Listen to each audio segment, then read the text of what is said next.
Okay, Hugo. So we've come off the back of the defeat and the performance on Saturday, which obviously you were incredibly disappointed. We've come to a team top of the league who had a 100% record, and we've come away with a 1-1 draw. You must be pleased. Yeah, I'm pleased. I'm disappointed that we didn't hold out, but like you've just said to me as well, the main thing is we stopped conceding from crosses tonight, and we just conceded a penalty. But yeah, do you know what? I mean, what we asked the players to do tonight was a lot, and they did it, and they deserve so much credit, and the running that they've done, and their enthusiasm, their effort, and you've got in the 89th, 90th minute players sprinting back to put in challenges and get back into their position, and there's a lot to take heart from tonight, and hopefully we can build on that now. I think certainly looking from sitting in the stand tonight rather than normally sort of behind the goal, what struck me the most was that everyone kept their structure throughout the whole game. And I think that was a massive boost tonight. It was about being a little bit disciplined in the way that we were out of possession. Because if you start charging around and one person stops doing a part of the job, then it leaves a hole, and teams will look to overload that. And good teams like Bowers will do as well. And it was so important that the players remain disciplined tonight, and they deserve a lot of credit. And they're disappointed that they haven't left it with 3 points tonight. It would have been. Don't get me wrong. I'm not saying that we deserve the 3 points, but when you're 1-0 up away from home and you're defending brilliantly and you're working so hard, and you know when you're away from home on a Tuesday night that your home team, whether they're Bowers or whoever, they're going to come at you, and there's always going to be oohs and ahs moments, But you know what? I mean, my goalkeepers had 1-2 saves to make tonight, and so there's a lot to be pleased about, but there's still a lot to do. So let's just, on that point, let's talk about the goalkeeper. So Mitchell. Obviously, we brought Mitchell in yesterday to cover for Nathan as he's suspended. That's right. What can you tell us about Mitchell? When I was at Welling last year, Mitchell was coming and did some pre-season with us, and at that particular time it didn't work out for him, and he ended up getting a move to Hartlepool. And we've always kind of stayed in touch. We message each other now and then. How are you? What's going on?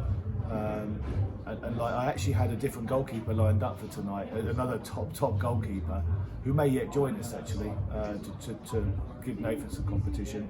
But there was a problem with his international clearance because he was playing in the Scottish Premier League last season. And I was just sitting there and I suddenly just thought Mitchell, and I texted him and I said, what are you up to, Mitch? And he went, nothing.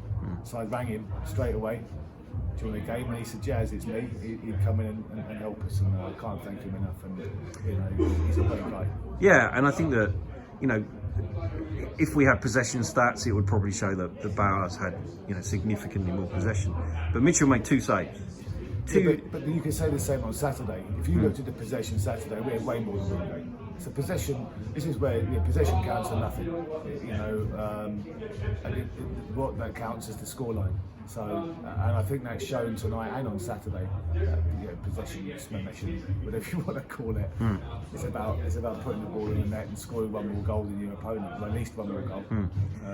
So, I think another positive that we can take from that is that Nick Dorenzo, James Beresford, Finton Walsh, Brad Santos all had 90 minutes and were all outstanding, I thought, today. Yeah, and they're 18, yeah. 20 and 18. Yeah. Listen, I'm proud of all 4 of them, because they had to put in, I'm not saying they're not men, because they are men, but they're young men, but they put in very mature men's performances tonight. And this is what's so important for those young boys, because when they've been in 18s football or their college football and stuff, it's all a little bit prettier. There's nothing really at stake. They haven't got people after goal bonuses and things like that. And I know a few of them played for Lancing last year and got some great experience. But they've now jumped up 2 divisions. Finton's different. Finton's been floating around on for a while anyway. But for the other 3 boys, they brought a lot to the table tonight, and I'm very proud of all 3 of them. So then Saturday, Margate at home. We want to hope for same sort of effort, same sort of performance. Well, listen, we want to go home now and rest, reflect. players have got to recover, and they'll come in on Thursday night. Thursday, when you play Tuesdays, Thursday night's always a recovery stroke tactical session just to prepare for Saturday. But we've played. It's the same for everybody. It's going to be nice not to have a midweek game now, for a while, and to be able to do some more work on the training ground next week. So, look, Margate, listen, the manager and assistant manager are two very good friends of mine.